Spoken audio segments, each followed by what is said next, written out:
ఇలా కొంతమంది మా సోషల్ మీడియా తమ్ముళ్ళు అద్భుతంగా పనిచేస్తున్నారు. ఇన్నోవేటివ్ ఐడియాస్ తో ఇగ్నైట్ చేస్తున్నారు. ప్రజలకు అర్థమయ్యేటట్టుగా చెప్పే అద్భుతమైన బీఆర్ఎస్ సోషల్ మీడియా చాలా చక్కగా పనిచేస్తా ఉంది.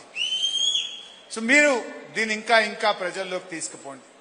విషయాలను చర్చ పెడుతూ ప్రజల్లోకి తీసుకుపోవాలని చెప్పి నేను మీ అందరినీ కూడా కోరుతా ఉన్నా. కేసులు కడుతురా రాసిపెట్టు, మన గవర్నమెంట్ రాగానే అన్ని కేసులు తీపిద్దాం.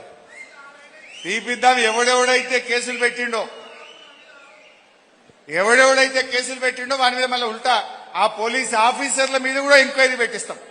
మొన్న నేను ప్రవీణ్ అన్న మాట్లాడుకున్నాం. అక్రమ కేసులు పెట్టినోడి మీద, తప్పుడు కేసులు పెట్టినోడి మీద మన ప్రభుత్వం వచ్చినాక ఈసారి ఇడిచిపెట్టాం. ఇలా రకరకాల కుట్రలు చేస్తున్నారు. టెలిఫోన్ ట్యాపింగ్ పేరు మీదనో, సోషల్ మీడియా కార్యకర్తల మీదనో అక్రమ కేసులు పెట్టి మనం దెబ్బతీయాలనుకుంటున్నారు. రేపు బీఆర్ఎస్ వచ్చినాక వట్టిగా కేసు మాఫీ చేసుడో, కేసు కొట్టుడు, కేసుడు ఎట్లా న్యాయం లేదు కనుక కొట్టుడు పోతుంది. కానీ రేపు మాత్రం ఈ తప్పుడు కేసు పెట్టినోని మీద రేపు విచారణ జరిపి తప్పుడు కేసు పెట్టినందుకు క్రిమినల్ యాక్షన్ తీసుకోవాల్సి వస్తుంది. క్రిమినల్ యాక్షన్ తీసుకుంటాం. డిఫమేషన్ సూట్ వేస్తాం. బిడ్డ మీరు రిటైర్ అయినా పొక్కలవన్నా కూడా పట్టుకొచ్చి మిమ్మల్ని తగిన శిక్ష వేస్తుంది. చట్టం వదిలిపెట్టదు. అందువల్ల మీరు భయపడకండి.